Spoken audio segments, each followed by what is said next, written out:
Welcome back. You're watching Luck on Sunday. There were many great highlights of York's Ebor Festival, but for Ray Dawson, this will live long in the memory. This was Zain Claudette beating her field pretty comfortably in the Lowther Stakes, following up her success in the Group 3 Princess Margaret at Ascot. She has been the highlight of a wonderful season for the rider who, as I said, has turned his career around, turned his life around, and is now sitting pretty with 50 winners for the calendar year achieved at Sandown on Friday. Ray Dawson, welcome to the show. Thank you, yeah. Thanks for having me. Great to have you with us. Yeah. It has been a pretty amazing turnaround, hasn't it? Yeah, it has. It's you know, some people say it's a miracle. I say I'm just very lucky. And then obviously the clip you just showed of Zain Claudette there to find a filly like her as well is something that you know, you dream about. So it's been a roller coaster ride, but a very enjoyable one, especially the last couple of years anyway. It's been very enjoyable. Because you're what, 27 now, 28? 28. 28. Yeah. So you're still really incredibly young, but an awful lot has been packed into that time, as you say, both high and low. You've come out and talked quite extensively about some of the issues you had earlier in your career, addiction problems, drugs, drink. You've had some wonderful success in the saddle over the last 18 months or so. When you were growing up in Ireland, in County Kildare, what sort of young man were you? What kind of boy were you? I was a boy with dreams and hopes, and you know, I was just a normal kid. I loved my sports, didn't like school. Pretty normal. I had a great upbringing. You know, my family are wonderful, and they've always have been.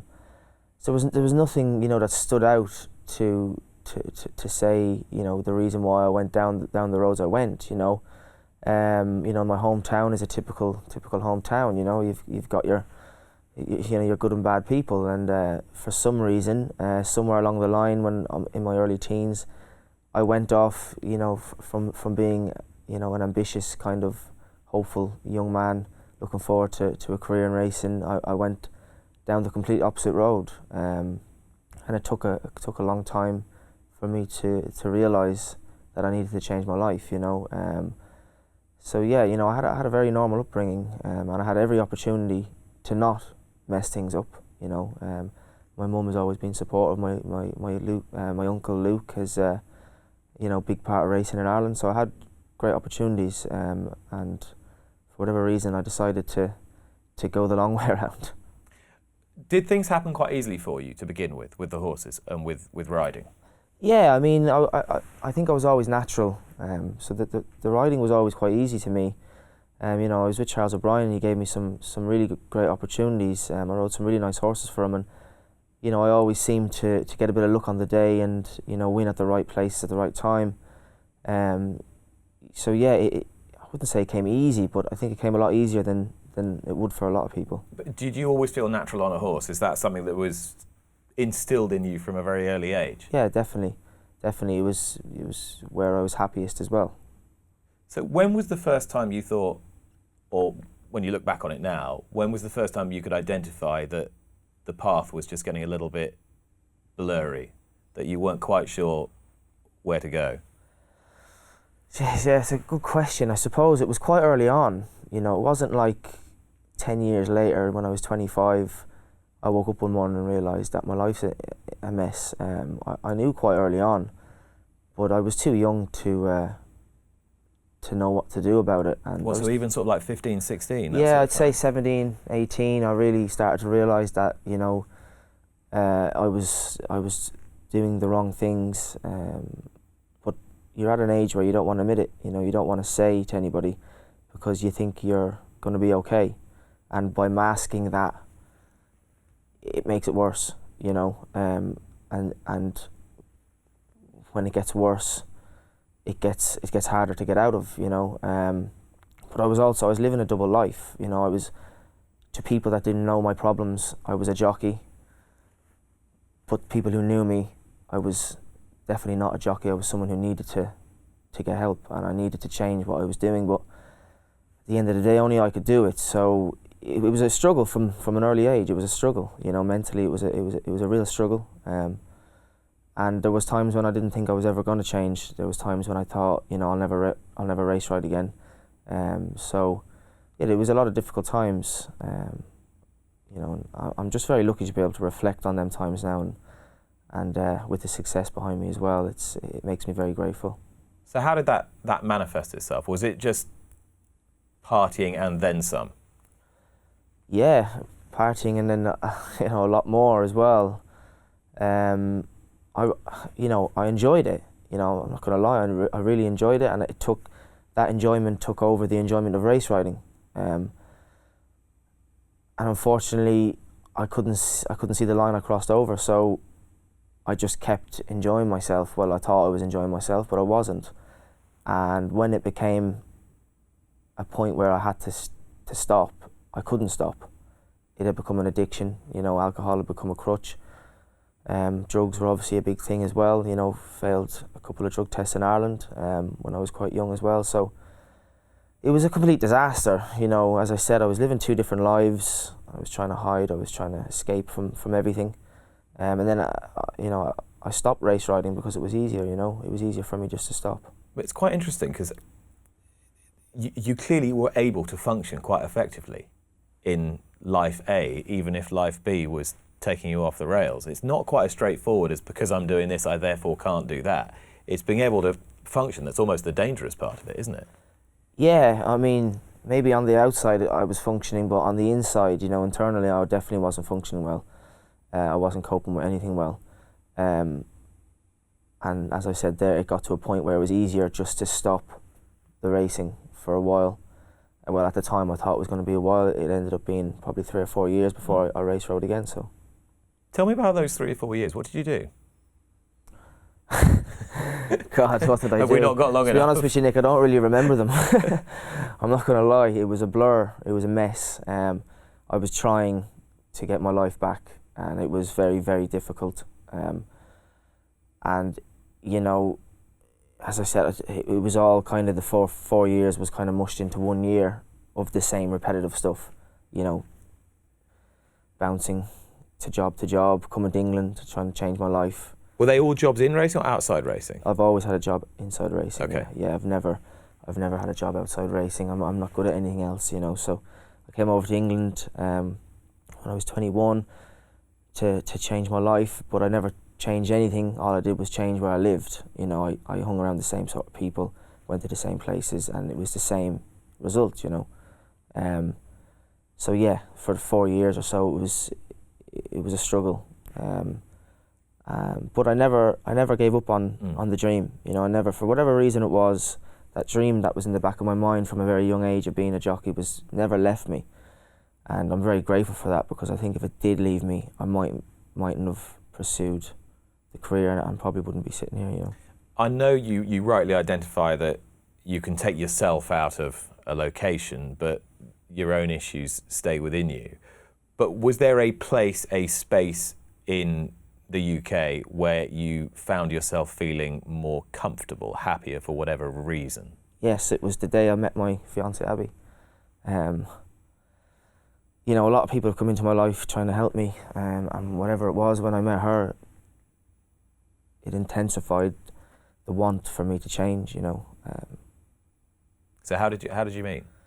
We met in a racing yard in Jane Chapel Hymes. She was in for a trial, and yeah, typically enough, I just about made out of bed that morning actually as well. I wasn't going to come in that day, and we always talk about that morning actually. Imagine if I didn't go in that day, I wouldn't have met her. And there was a reason that she was in there that day, and you know, as I said, a lot of people have come in my life trying to help me, but when I met her, it was different, you know.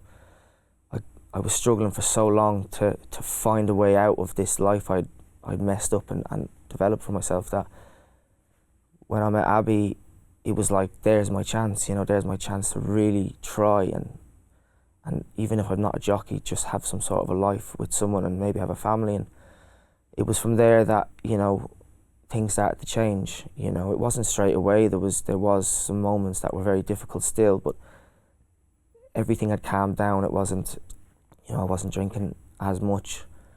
I wasn't going out really at all. As I said, there was times when there was a few struggles along the way, but it was definitely the start of me changing my life.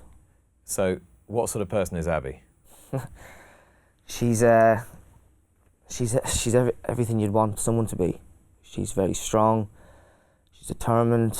You know, she's focused. She's encouraging. She's everything. You know what I mean? She's everything. If I didn't meet her, I wouldn't be here. So at that point, you thought you'd found the right person.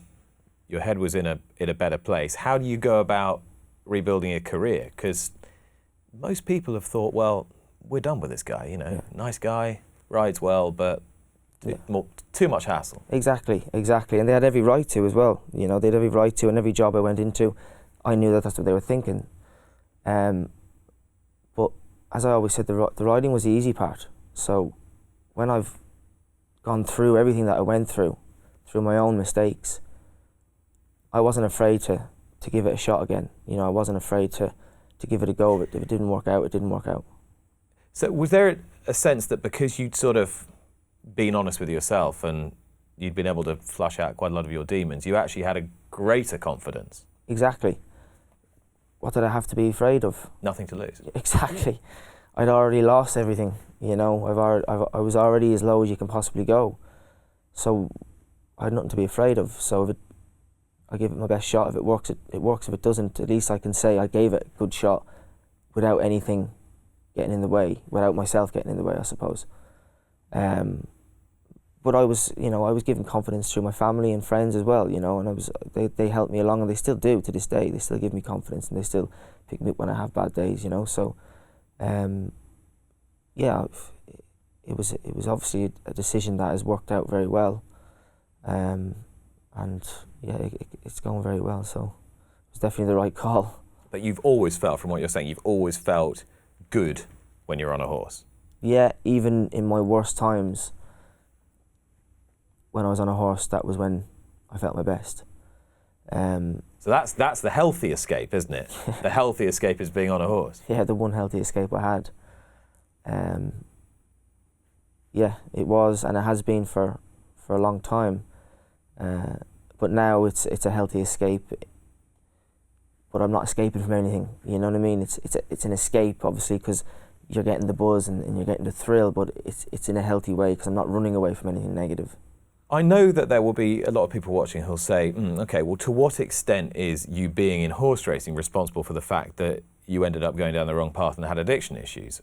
Do you think horse racing actually had anything to do with it, or would you have been the same anyway? No, not at all. Absolutely. I mean, maybe the pressures at some point I didn't handle well, but if I wasn't in horse racing, I was in a different environment. There's pressures everywhere you go.